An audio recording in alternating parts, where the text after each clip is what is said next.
안녕하세요, 김정은입니다. 오늘도 여러분들에게 풍성한 노후 정보를 전해드릴 박종진 전문가 모셔볼게요. 어서 오세요. 네, 안녕하세요. 재무설계사 박종진입니다. 네, 안녕하세요. 오늘은 저희가 2021년 부동산에 대해서 한번 전망해 보려고 하는데요. 오늘부터 2주간 새해를 맞아서 2021년 부동산 시장은 어떨지, 또 주식 시장은 어떨지 전체적인 가이드라인 제시해 드리도록 하겠습니다. 오늘은 그 첫 번째 시간으로 2021년 부동산 전망에 대해서 이야기해 보려고 하는데요. 작년 한 해 동안 이제 정부의 부동산 정책도 계속해서 변하고 집값도 상승세를 보여주면서 부동산 투자에 많은 분들이 힘드셨을 겁니다. 과연 올해는 어떻게 발맞춰서 변화하고 또 전략을 세워야 될지 박종진 전문가님께 여쭤보도록 할게요. 오늘 주요 주제 무엇인가요? 일단 대다수 많은 분들이 가지고 있는 자산의 비중 중에 가장 큰 게 아무래도 부동산, 그렇죠. 뭐 그중에서도 주택일 겁니다. 네. 그래서 이제 현 정부에서도 주택 가격에 대해서는 상당히 많은 관심을 가지고 있고 주택 가격이 인상되지 않도록 좀 안정화되도록 여러 가지 정책을 펴왔습니다. 그래서 작년 2020년도에도 많은 부동산 정책을 펴서 민감하게 어떤 시장의 반응들이 있었는데요. 그 자세한 정책들은 추후에 이제 부동산 주제를 다룰 때 그때 말씀드리기로 하고 오늘은 현재 부동산 시장이 어떤 상황인지 좀 간략하게만 판단을 해보고 그 상황에 맞춰서 2021년도 올해는 어떻게 대응을 하면 좋을지에 대해서 말씀을 드리고자 합니다. 네, 부동산 정말 사람들 한 5인 이상, 뭐 6명 이상 모이면요 다 하는 말이 부동산 이야기예요. 그만큼 많은 분들이 궁금해하실 텐데요. 올해 부동산 시장 전망은 어떨지 또 상황에 맞게 각각 코치를 해본다고 하니까요. 기억해 주시고요. 그럼 2021년 부동산 시장 전망부터 한번 짚어볼게요. 올해 어떻게 예상하시나요? 일단 부동산 시장은 정부 정책에 상당히 민감하게 반응을 하는 분야인데요. 정부의 어떤 정책 방향을 한마디로 얘기한다면 부동산 가격 올라가지 마. 좀 더 원한다면 거꾸로 내려갔으면 좋겠어. 뭐 이런 정책을 펴겠다는 겁니다. 한마디로 맞아요. 얘기하면. 예. 이제 그런데 역설적으로 이제 정부의 정책은 부동산 가격을 안정화시키겠다는 건데 작년 한 해 보셔서 아시겠지만 거꾸로 부동산 가격은 예년보다 다른 정권에 비해서 오히려 더 많이 올라가는 그런 역설적인 현상이 나타나고 있어요. 그래서 그 가격 인상률을 한번 살펴보면 2017년 11월 기점을 이제 100이라는 수준으로 지수 기준을 놓고 보면 전국을 놓고 보면 2008년에 지수가 82.7에서 작년에 106.2까지 거의 2배로 올라갔고요. 그 다음에 서울 같은 경우에도 동일하게 2017년 11월을 100이라는 기점으로 봤을 때 2008년에 93이었던 지수가 작년에 113.5로 많이 올라갔습니다. 지수로 보면 서울이 조금 덜 올라간 거 아니야? 이렇게 볼 수 있는데 서울 주택 가격 자체가 이제 전국의 주택 가격을 기준으로 봤을 때는 상당히 이미 높이 올라와 있는 수준이기 때문에 가격으로 보면 그렇게 낮은 수준으로 올라간 것이 아니다라는 부분은 좀 유의해서 보실 필요가 있어요. 네. 이 부동산 가격을 잡기 위해서 여러 정부 정책들이 나왔는데 가격 안정화보다는 오히려 가격이 상승했다니 참 아이러니하거든요. 왜 이렇게 아파트 가격이 오르게 된 건지 그 이유에 대해서 알 수 있을까요? 예, 부동산 가격에 미치는 영향을 이제 살펴보면 원인들이 상당히 다양한데요. 그 중에서 가장 큰 원인이라고 한다면 이제 금리와 그다음에 공급에 있다라고 보여집니다. 그러니까 그 외에도 이제 부가적으로 미칠 수 있는 것들은 부동산 정책, 정부가 이제 부동산 정책을 계속 발표하면서 오히려 부동산에 관심을 더 증폭시키는 바람에 제가 봤을 때는 오히려 부작용이 일어난 게 아닌가라는 생각도 조금 있고요. 그다음에 이제 서울이라는 제한돼 있는 면적 하에 이미 지어질 만한 곳들은 다 지어져 있고 신규로 이제 주택 공급이 되기 어렵고 한편으로는 재개발, 재건축 되어야 될 것 이런 지역들이 제때 재개발, 재건축이 되어지지 않으면서 이제 공급의 감소가 있었다는 거. 그리고 과거 이제 정부들의 어떤 부동산 정책에 대한 경험들이 있잖아요. 오히려 부동산 가격을 잡겠다고 나섰던 이제 노무현 대통령 시절이나 이럴 때 부동산 가격이 폭등했던 경험들을 가지고 있기 때문에 오히려 역설적으로 현 정권에서 부동산 가격을 잡겠다 그런 정책을 펴겠다고 하는 것이 과거의 경험을 봤을 때 부동산 가격이 더 올라갈 수 있겠구나라는 부분들도 작용했다라고 보여집니다. 그래서 뭐 슬라이드 보시면 알겠지만 기준금리와 집값에 서로 반비례되는 부분, 그러니까 기준금리가 낮아지면 아무래도 주택을 살 때 너무 큰 금액이니까 이제 대출을 받아서 사잖아요. 근데 그렇죠. 금리가 낮아지면 부담해야 되는 이자가 적어지니까 오히려 수요가 늘어날 거고 사실은 네. 한편으로는 이제 공급자 입장에서도 건설 업체들이 건설 회사들이 부동산 특히 아파트를 지을 때 이제 대단위로 대출을 받거든요. 아파트 업체들도. 그래서 네. 사실은 금융 비용이 낮아지기 때문에 공급도 늘어나서 수요 공급이 다 늘어나는 현상이 나타나는 게 정상적인데 네. 이제 서울이나 수도권의 경우에는 이제 수요는 늘어났는데 저금리로 공급은 이제 아까 말씀드렸던 여러 가지 이유 때문에 같이 늘어나지 않으면서 오히려 더 큰 부동산 가격 상승을 촉발했다라고 보여지고요. 네. 그런 결과들은 이제 입주 물량이 줄어드는 것으로 확인을 할 수가 있습니다. 네. 이런 것들이 더해지면서 부동산 가격이 올랐다. 금리도 저희가 체크를 해봐야겠고, 그리고 오히려 여러 부동산 정책들이 부동산 시장에 대한 관심을 유발하는 계기도 되었다라고 말씀해 주셨는데요. 사실 집값 상승에서는 또 공급이 부족한 것도 한 몫을 하고 있잖아요. 이번에는 이런 아파트 가격이 오르면서 전세가도 계속 오른다고 하는데, 이게 뭐 가격이 오르니까 당연히 전세가도 오르는 건지 아니면 전세 가격이 오른 또 다른 이유가 있는지 궁금한데요. 사실 부동산 시장이라고 하면 뭐 전세 시장만 따로 매매 시장만 따로 이런 것이 아니라 두 시장이 서로 상호작용을 하면서 움직입니다. 그래서 네. 때에 따라서는 전세 시장이 매매 시장에 영향을 많이 주기도 하고 매매 시장이 전세 시장에 영향을 주기도 하는데요. 이제 최근에 전세 가격이 급등했던 이유를 이제 주요 원인부터 좀 살펴보면 여러 전문가들이나 제 개인적인 의견까지 더해보면 네. 아무래도 임대사업자 혜택을 대폭 축소한 것이 가장 큰 원인이 아니었나. 과거에는 이제 전세입자를 고려해서 공급이 원활하게 되기 위해서 다주택자라고 할지라도 임대사업자 등록을 하고 이제 임대를 주는 거죠. 의무적으로 이제 임대사업자의 그 의무들을 지켜나가기만 하면 네. 세제 혜택이라든지 나중에 혹시 이제 기간을 다 만료하고 임대사업자 약속된 기간을 만료하고 매도할 때 큰 불이익이 없었는데 이제 임대사업자들 니네 집 내놔라는 어떤 그런 취지에서 그 매물이 풀려야 매매 시장의 가격이 잡힐 거라고 정부가 판단을 했던 것 같아요. 이제 그러다 보니까 임대사업자 입장에서는 갑자기 날벼락을 맞은 거죠. 여러 가지 혜택을 믿고 임대사업자를 신고해서 이제 임대사업을 하고 있었는데 네. 다주택자로서 혜택은 없어지고 의무만 남아? 그럼 나 이거 안 해. 뭐 이런 생각이 든 거예요. 그러다 보니 아무래도 전세 공급량이 확 줄어들게 됐겠죠. 네. 그러다 보니까 아무래도 전세 보증금의 가격이 올라갈 수밖에 없지 않았나 그런 생각이 들고요.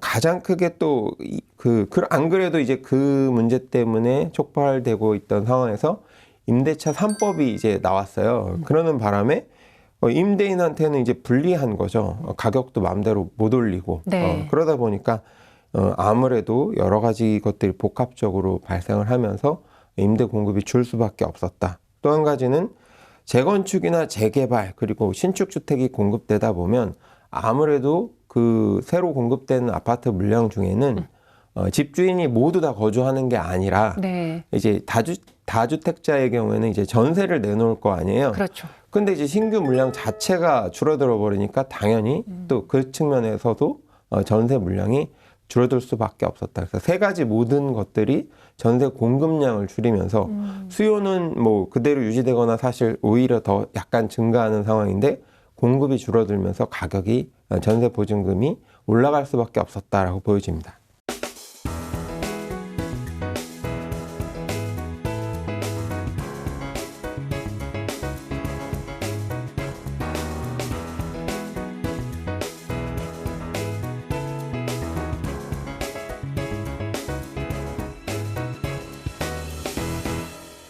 이렇게 자꾸 무언가가 바뀌고 있습니다. 부동산은요, 바뀌는 정책들을 여러분들이 꼭 기억해 두셔야 되는데 올해도 변화가 있을 것으로 예상되거든요. 새해부터 바뀌는 부동산 관련 제도 어떤 것들이 있을까요? 예, 2021년부터 바뀌는 제도들이 많은데요. 먼저는 이제 종합부동산세 관련입니다. 작년까지는 부부 공동 명의의 주택의 경우에 네. 1인 명의의 주택보다 좀 더 많은 종부세를 내야 되는 그런 상황들이 발생을 했어요. 그래서 올해부터는 부부 공동 명의의 주택이라고 하더라도 부부 공동 명의로 이제 종부세를 납부해도 되고 네. 그 기준으로 아니면 1인 명의와 같이 종부세를 납부할 수 있도록 그런 선택 가능한 그런 변화가 있고요.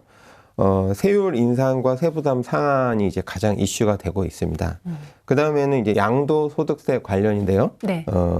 최고 세율 역시 인상되고요. 10억 초과의 경우에는 이제 45%까지 양도소득세율이 적용되는 그런 변화가 있고, 네. 또 한 가지는 이제 분양권은 과거에는 주택수에 포함이 되지 않았었는데, 이제 올해부터는 분양권도 주택수에 포함되기 때문에, 네.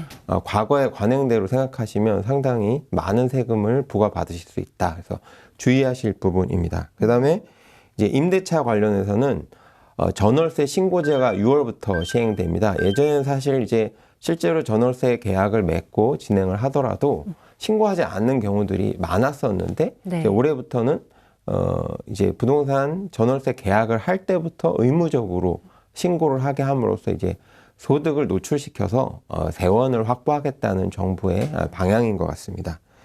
그리고 청약제도 관련해서는 신혼부부 특별공급제도가 있는데요. 네. 예전에는 사실 신혼부부의 입장에서 실제로 아무리 저렴하게 공급을 해준다 해도 소득 요건이 너무 낮아서 이제 청약을 하려면 소득 요건이 낮아야 되고 실제로 네. 분양받은 이후에는 어떤 납부하기에는 좀 부담스러운 그런 상황들이 있었는데 이제 그 소득 요건을 좀 완화시켜서 소득이 좀 높아졌어도 이제 청약을 할 수 있도록 해주는 그런 제도 변화가 있고요.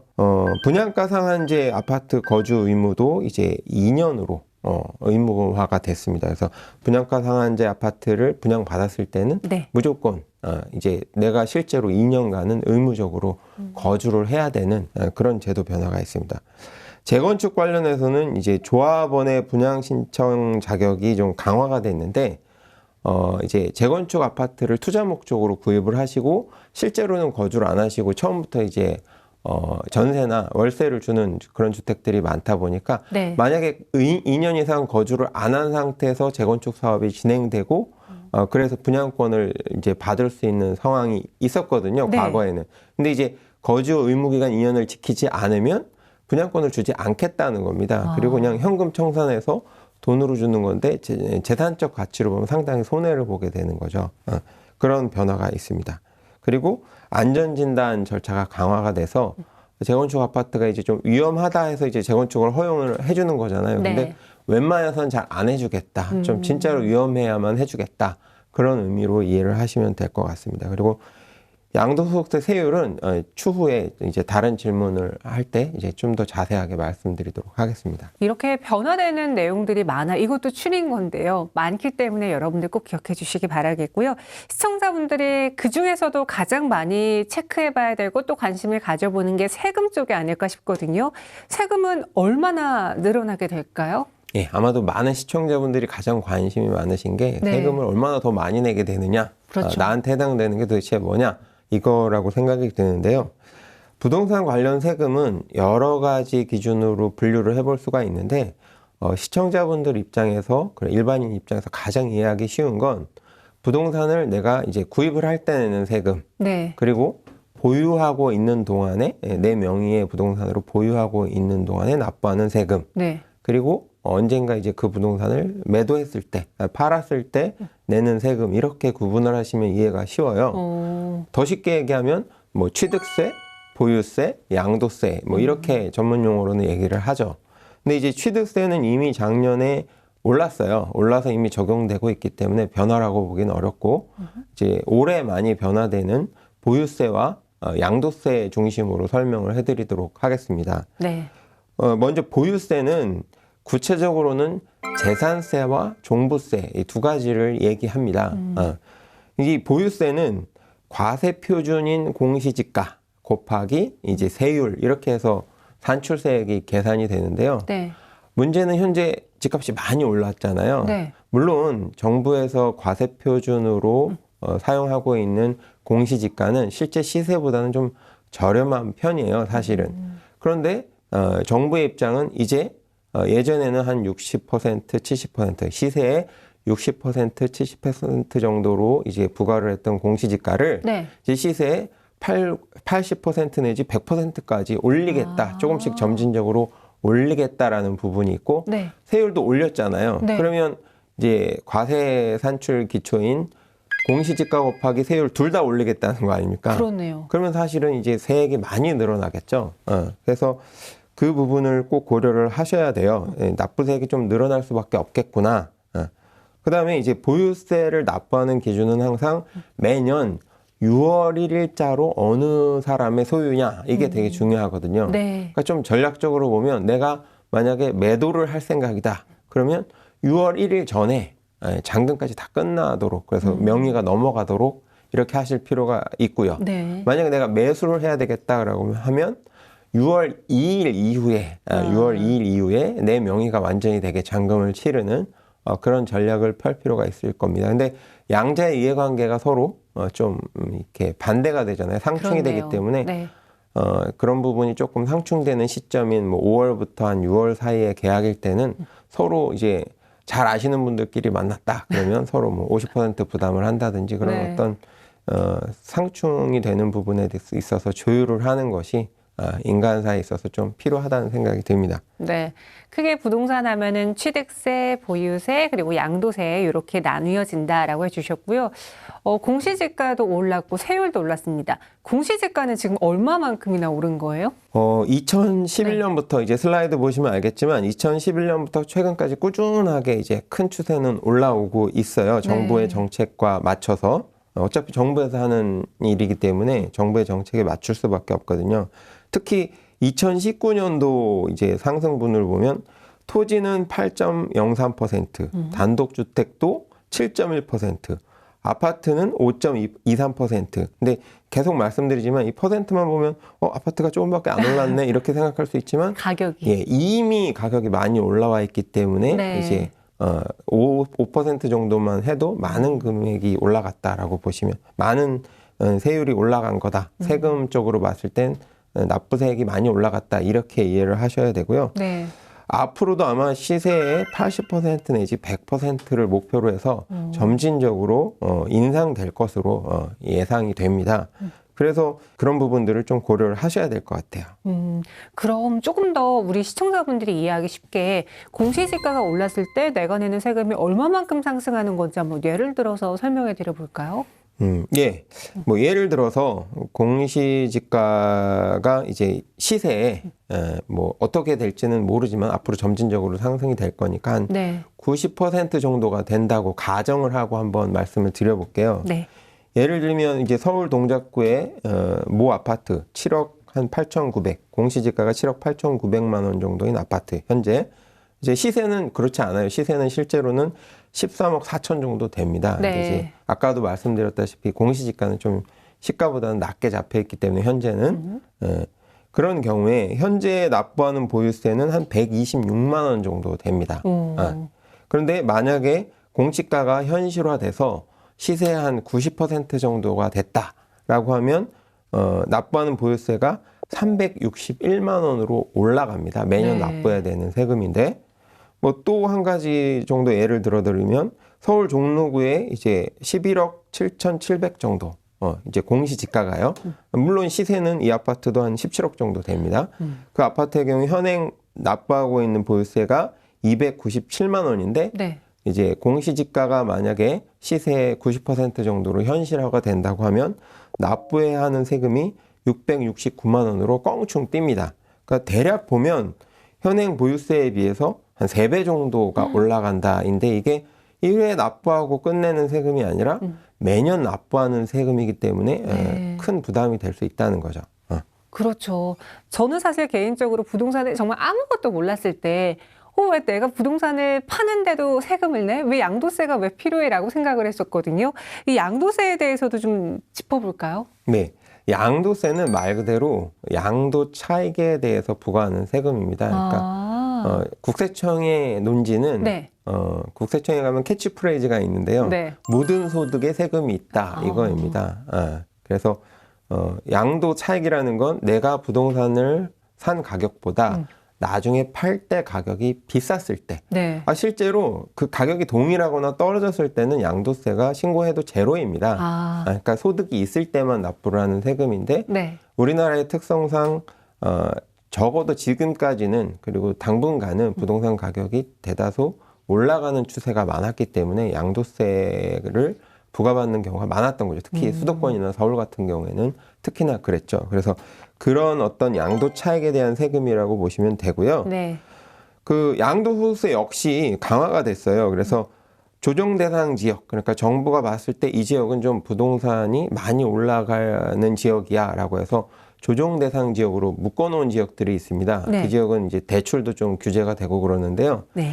이 양도세에 있어서도 특히 2주택자, 3주택자의 경우에는 각각 기본 세율만 내는 것이 아니라 2주택자의 경우에는 기본 세율 더하기 10%, 3주택자의 경우에는 기본 세율 더하기 20% 이렇게 더 납부를 하게 이미 되어 있습니다. 네. 되어 있는데 이제 올해 6월 이후에는 추가로 10%포인트씩이 더 올라가요. 그러니까 2주택자면 기본 세율 더하기 20%, 3주택자면 기본 세율 더하기 30%. 그러면 뭐 10%밖에 안 올라가는 거 아니야? 라고 생각하는데 주택의 양도 차익이라는 것 자체가 지금 추세로 봤을 때는 뭐 억 단위나 그렇죠. 최소 1000단위가 되잖아요. 네. 그러니까 거기에 억 단위의 10%면 1억만 해도 1000만 원이 되는 거예요. 네. 그러니까 이게 작지 않은 금액으로 보셔야 됩니다.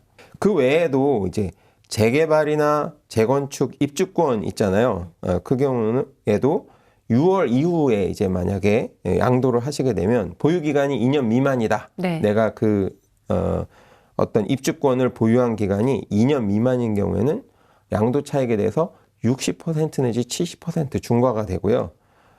조정 지역에서만 50% 부과되던 그 분양권에 대해서도 6월 이후가 되면 60 내지 70% 이제 중과세가 됩니다. 그래서 이런 변경 사항들은 해당되시는 분들에 있어서는 상당히 주의하시고 거래를 하셔야 될 것으로 보여집니다. 네, 이렇게 양도세도 올라간다 이야기해 주셨습니다.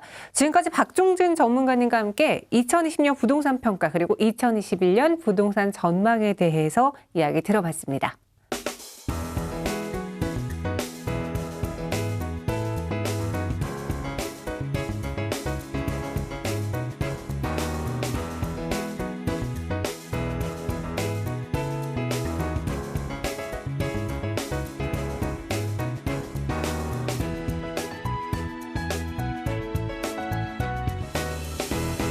네, 앞에서 이제 2020년 작년의 부동산 평가 그리고 올해의 부동산 전망에 대해서 살짝 이야기해 드려봤는데요. 변화를 이해하는 것도 필요하지만 우리 시청자분들이 본인 입장에서 어떻게 대처를 해야 되느냐, 그 점이 가장 중요하지 않을까요? 여러 가지 입장에 처해 있는 시청자분들 어떤 가이드라인에 따라 전략을 세우는 게 좋을까요? 예, 뭐 사실 시청자분들이 개인별로 다양한 상황에 처해 계실 거기 때문에 제가 네. 감히 그걸 일반화시켜서 이렇게 하는 게 정답입니다 라고 말씀드리긴 사실 어렵습니다. 다만 일반적인 상황을 고려해서 대처하실 수 있는 방안들을 몇 가지 제시해 드릴 수는 있을 것 같아요. 그래서 제 이야기를 참고하시되 네. 본인의 상황을 좀 추가하셔서 응용해서 적용하시는 것이 더 효율적인 의사결정일 거라고 생각이 됩니다. 이제 가장 먼저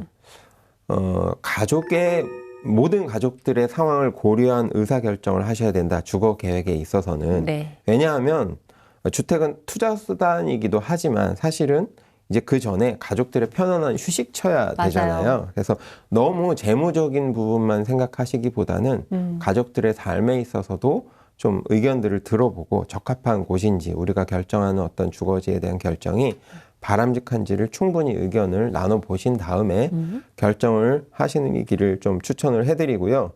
두 번째는 주택에 대한 의사결정 이후에 실행을 하다 보면 이제 여러 가지 자금 여력에 있어서 어려움이 생길 수가 있어요.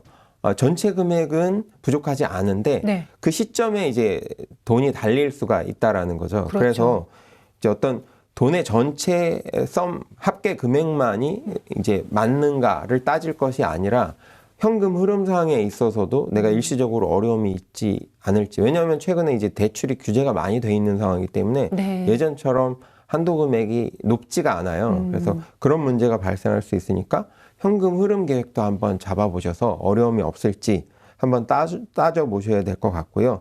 그 다음에 이제 세율 같은 것이 많이 바뀌었잖아요. 특히 인상이 많이 됐잖아요. 그래서 네. 과거 생각하시고 계산하시면 안 되고 변경된 바뀐 제도로서 계산을 좀 해보시고 부동산 중개료라든지 기타 수수료 같은 것들까지 꼼꼼하게 비용들을 좀 따져보실 필요가 있다. 그리고 주택을 구입하신 이후에 통상적으로는 주택 금액이 비싸기 때문에 가격이 비싸니까 네.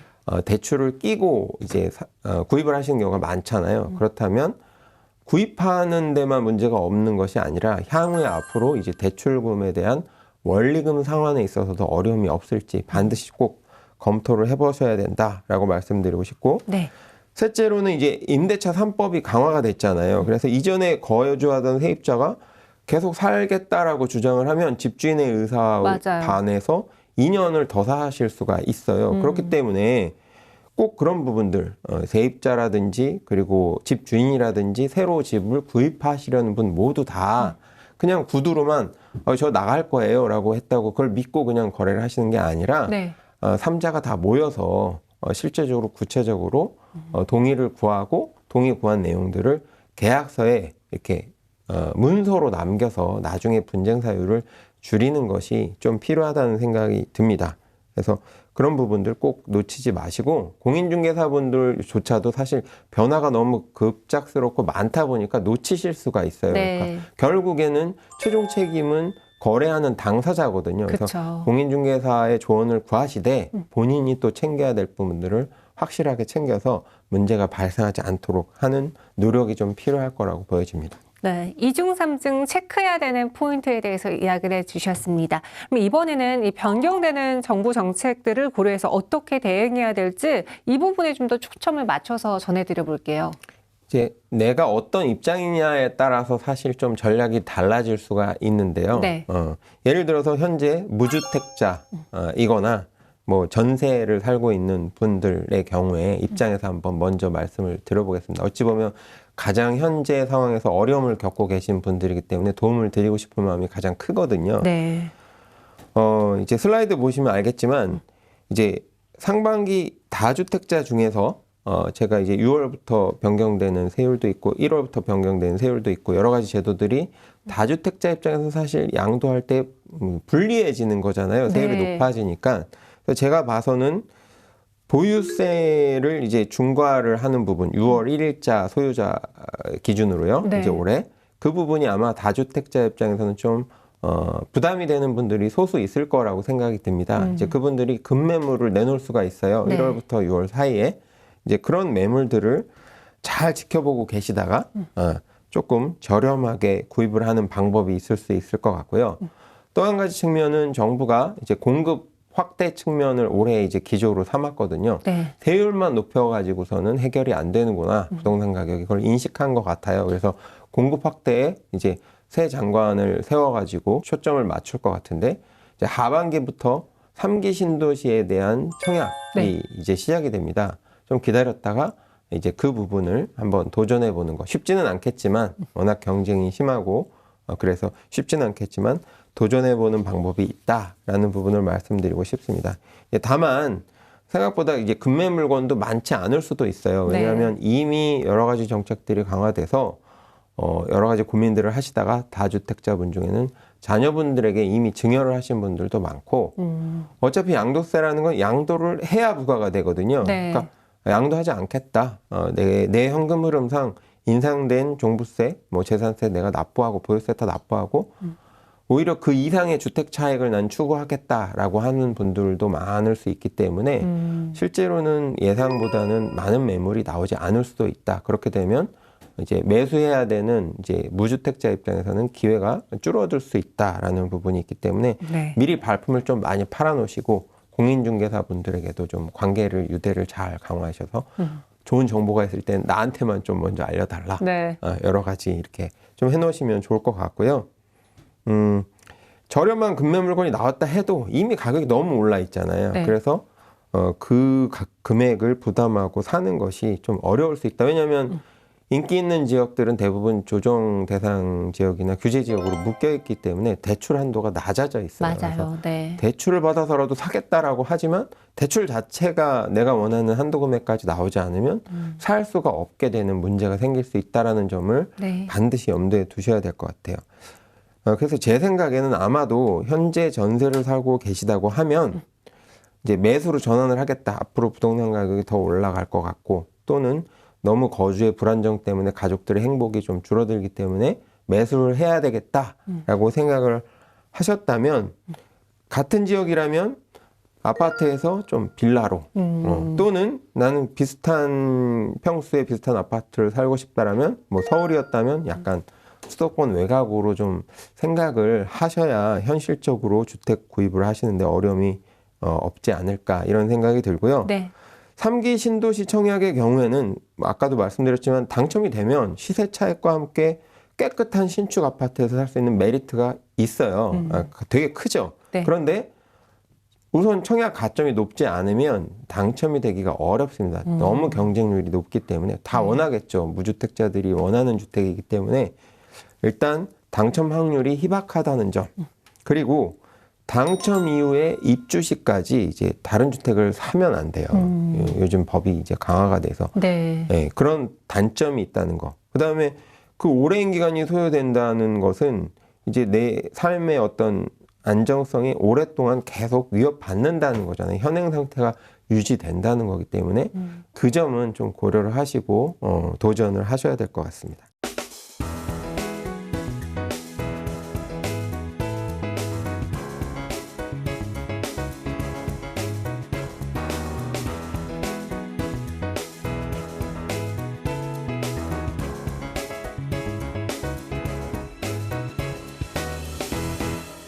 일주택자에 대한 이야기도 한번 들어볼게요. 방금 전까지는 무주택자들이 올해 어떤 전략을 세우면 좋을지 이야기해 주셨고요.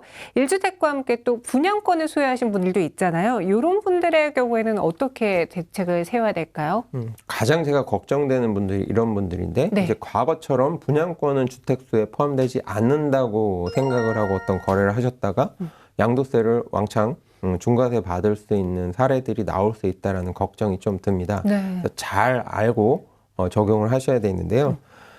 2주택자, 3주택자의 양도세 부과 시에는 작년까지는 분양권이 포함되지 않았지만 올해부터는 분양권에 포함이 된다. 그러니까 1주택하고 분양권만 있어도 2주택이 되는 거죠. 쉽게 네. 얘기하면. 만약에 2주택이 있었다 그럼 분양권까지 하면 3주택이 되는 거죠. 네. 그래서 그 부분을 놓치시면 안 된다. 그래서 내가 분양권을 소유하고 있다면 법의 시행 시점을 반드시 보시고 나한테 적용이 되는 건지 아닌지 반드시 확인하신 다음에 어떤 거래에 임하셔라 라고 조언을 해드리고 싶습니다. 다만 이제 조정 대상 지역 등 규제 지역이라고 하더라도 네. 분양권을 얻었어요. 내가 이미 어느 주택을 가지고 있고 분양권을 얻었어요. 그런데 사실은 이사를 가기 위해서 분양권을 얻었을 수도 있잖아요. 그렇죠. 그렇다면 사실 이걸 2주택이라고 보면 사실 어폐가 있죠. 그래서 정부에서도 그런 어떤 불합리성을 네. 해소하기 위해서 분양권을 얻은 다음에 얻은 시점으로부터 3년 이내에 원래 살던 기존 주택을 매도를 할 경우에는 네. 2주택 적용을 하지 않습니다. 근데 주의하실 점은 분양권을 샀잖아요. 네. 그러면 기존 주택을 팔아야지 분양권을 파는 게 적용되는 건 아니에요. 이해되셨죠? 네네네. 그래서 어떤 내가 이사를 갈 목적으로 새 아파트에 이사를 갈 목적으로 분양권을 얻은 이후 기존 주택을 이 시점에서 3년 이내에 팔면 중과가 되지는 않는다라는 부분들은 참고하셔서 활용하시면 좋을 것 같습니다. 다만 이제 분양 입주 시점에서 3년이 아니고요. 분양권을 얻은 시점에서 3년이니까 그 부분은 또 주의하셔야 될 것 같아요.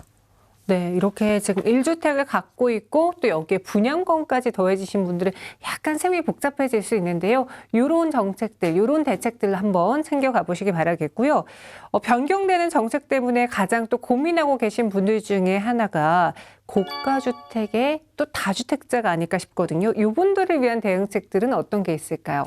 사실 이제 고가주택 다주택자들의 경우에는 작년부터 고민이 되게 많으셨습니다. 네. 사실은 고가주택이 아니었던 것도 고가주택이 돼버린 경우들도 많고요. 그렇죠. 더군다나 여러 채를 가지고 계시다 보니까 합산했을 때 이제 가격이 더 커져서 종부세 문제라든지 양도세 문제라든지 이런 고민이 많이 생기셨던 것 같아요. 그래서 이분들의 경우는 일부 액션을 취하신 분들도 작년에 많이 나왔고요. 네. 아직까지 이제 고민을 하고 계신 분들도 많은데 아마 지금의 조언은 고민하고 계신 분들에게 더 큰 어떤 가이드가 되지 않을까 이렇게 네. 생각합니다. 그래서 이제 좀 나눠보면 고가주택 보유자라고 하더라도 예를 들면 은퇴를 한 게 아니라 현역에 계셔서 네. 정상적으로 사업소득이나 근로소득이 넉넉하게 이제 있으신 경우라고 하면 사실은 계속 보유하셔도 무리는 없거든요. 왜냐하면 매도하지 않으면 양도세가 부과되는 건 아니니까 네. 향후 내가 부담하는 어떤 보유세라든지 이런 부분에 대한 부담보다 주택가격 상승률이 더 높게 판단이 된다면 사실 그냥 보유하는 것도 한 가지 전략일 수가 있습니다. 네. 그래서 굳이 이런 경우에는 매도를 급하게 서두를 필요는 없으실 것 같고요. 이제 가장 문제가 되는 경우에는 이제 종부세나 이제 재산세 납부가 부담스러운 경우죠. 그렇죠. 은퇴하시기 전까지 꾸준히 열심히 이제 자산을 형성하셔서 형성된 자산으로 이제 부동산을 투자하신 분들, 그래서 2주택, 3주택, 뭐 여러 가지 다주택 가지고 계신 분들 경우에 네. 문제는 이제 현금 소득이 끊어진 거죠. 사업소득이나 근로소득이 끊어진 상태인데 가지고 있는 자산은 다 부동산밖에 없다. 네. 이런 경우에는 사실 이제 중과세가 되고 있는, 그래서 많은 세금을 내야 되는 보유세가 큰 부담이 되실 수가 있어요.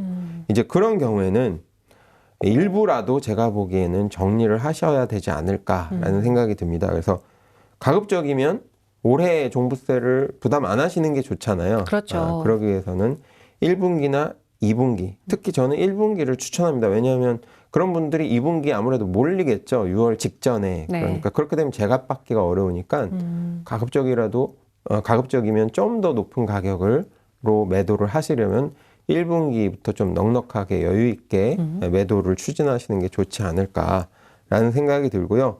또 한 가지 측면으로는 작년에 이미 많은 분들이 선택하셨던 방법인데 네. 이제 자녀가 주택 소유할 만한 경제력이 있는 경우, 그러니까 이미 자기 직장을 잡았고 뭐 스스로도 좀 저축을 해서 어느 정도 자금을 가지고 있고 뭐 대출을 받을 만큼 신용을 쌓아온 어떤 그런 상황이라고 한다면 자녀에게 이제 명의를 넘겨주는, 증여해주는 방법이 있습니다. 네. 근데 이제 집값이 너무 높아졌고 그 다음에 자녀들의 소득이라는 게 아무래도 신입사원 수준일 텐데 많지 않으니 네. 이게 부담스러울 수가 있거든요. 이제 그런 경우에는 일부는 증여를 해주고요. 네. 일부는 자녀 명의로 대출을 받아서 이제 양도해주는, 자녀가 사는 거죠. 일부는 네. 부모한테 일부만 증여해주고 아. 일부는 사는 형태의 어떤 반반의 합작된 어떤 그런 전략을 쓰는 것도 제가 보기에는 적당한 분들이 좀 있을 거라는 생각이 듭니다. 이제 이것도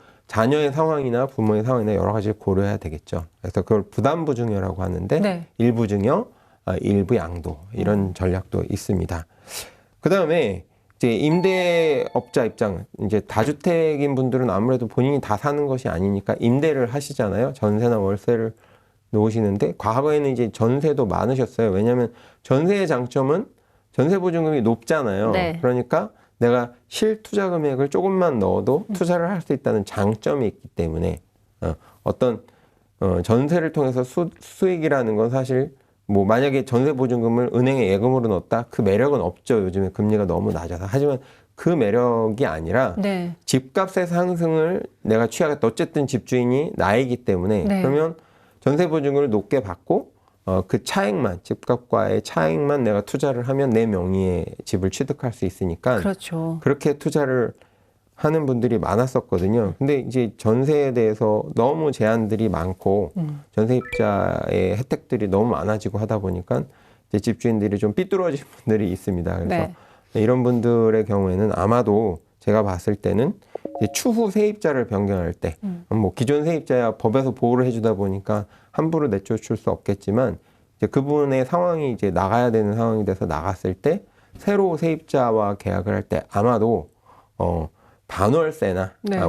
월세로 변경을 하는 것이 좀 바람직하지 않을까라는 생각이 들고 뭐 바람직한 걸 떠나서 아마도 수익성 측면에서도 그렇고 어떤 세입자와의 관계에 있어서도 그렇고 그렇게 변화가 될 가능성이 높다라고 보여집니다. 네. 그러니까 다주택자 분들의 경우는 크게 두 부류로 나뉘어서 보시면 될 것 같아요. 세금 납부하는데 부담이 좀 덜하다 하시면요. 일단은 보유하면서 관망하시기 바라겠고요. 만약 세금 납부에 어려움이 있으신 분들의 경우에는 이제 6월 1일 이전에 그때 양도 또는 증여를 고려해 보시면 좋을 것 같습니다.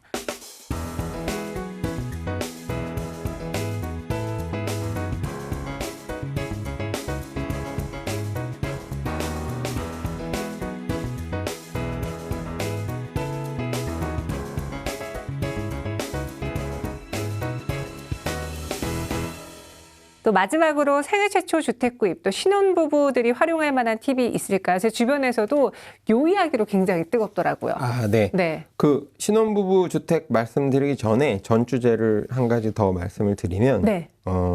현재 이제 그 다주택자 양도세에 대해서 일시적 완화가 좀 정부와 여당에서 논의가 되고 있어요. 네. 그 이유는 지금 현행 양도세도 높고 보유세도 높고 그러니까 퇴로가 없다. 그러다 보니까 주택 공급이 안 된다. 기존 주택이 매도로 나와야지 공급이 되는데 네. 그러다 보니까 한시적으로 좀 양도세를 낮춰주면 주택 매물이 좀 많이 나올 수 있지 않겠느냐라는 측면에서 고민을 하고 있거든요. 근데 네. 결정이 된 것은 아니에요. 그래서 매수자 입장이든 지금 현재 무주택자라서 매수를 하고 싶은 분들이든 네. 아니면 다주택자라서 일부 주택을 좀 정리하고 싶으신 분들이든 간에 그 부분을 좀 유의 깊게 보고 있다가 만약에 시행이 된다 하면 두 양자에게 메리트가 있을 것 같아요. 물량이 많이 나오면 가격이 조금 안정화될 가능성이 있고요. 네. 다주택자 입장에서는 어찌됐든 정리를 해야 되는데 양도세를 좀 덜 납부하시면서 해결을 할 수 있는 어떤 출구가 될 수 있을 것 같습니다. 그래서 주의 깊게 살펴보시다가 이게 실제로 시행이 되면 네. 적용을 하시고 안 된다고 하면 또 다른 생각을 해보시는 것도 전략이 필요할 것 같습니다. 그리고 이제 이어서 질문하셨던 신혼부부 관련해서는 아무래도 이제 생애 최초로 이제 주택을 마련하는 분들이 많잖아요. 신혼부부들은. 워낙 집값이 비싸다 보니까 전세도 얻기가 어려운 상황이잖아요. 그래서 네. 정부에서는 의무적으로 이제 주택을 분양하거나 새로 지을 때 일정 비율을 신혼부부들 용도로만 따로 분양을 하는 정책을 쓰고 있습니다. 그래서 네. 올해 예정돼 있는 것도 한 5천 세대 정도, 뭐 서울이나 수도권 지역에 5천 세대 정도가 이제 계획이 되고 있어요. 네. 많지는 않죠. 5천 세대면 사실 신혼부부들 숫자에 비하면 많지는 않지만 네. 그래도 일부 소수에게라도 혜택이 돌아갈 수 있다. 뭐 그리고 이 분양을 하고 나면 또 혹시 떨어지셔도 일반 분양에 또 이제 이중으로 또 내가 기회를 가질 수가 있으니까 네. 뭐 제가 볼 땐 여기서 떨어지시더라도 이제 일반 분양에서 당첨될 수 있는 기회가 있으니까 너무 실망하지 않으셔도 될 것 같고요. 이제 특별 공급이 여러 가지가 있는데 그 중에서 이제 국민주택, 네. 그러니까 정부 LH공사나 이쪽에서 이제 짓는 주택의 경우에는 생애 최초 비율이 예전에는 20%였었어요. 근데 그게 25%로 늘어났고요. 네. 민영주택의 경우에는 과거에는 생애 최초의 의무 할당량이 없었는데 이제 올해부터는 공공택지, 땅이 이제 공공택지인데 민간 건설사가 건물을 짓는 경우를 얘기합니다. 네. 그 경우에는 15% 그리고 땅도 민간 택지다. 그리고 건설사도 민간이 짓는다. 그러면 7%를 이제 의무화했으니까 아무래도 예전에 비해서는 신혼부부를 위한 공급 물량이 늘어날 것으로 예상이 됩니다. 네. 그리고 한편으로는 이제 부부합산 소득에 있어서도 과거에는 부부합산 7천만 원, 생애 최초 구입자는 8천만 원 이하일 경우면 이 생애주택에 네. 분양을 이제 시도해 볼 수 있었는데 좀 완화를 해서 부부합산 8천만 원, 생애 최초의 경우에는 9천만 원 이렇게 높아졌죠. 네. 높아졌으니까 좀 소득이 높은 부부들도 한번 시도를 해볼 수 있는 기회가 열렸다라고 생각을 하시면 될 것 같습니다.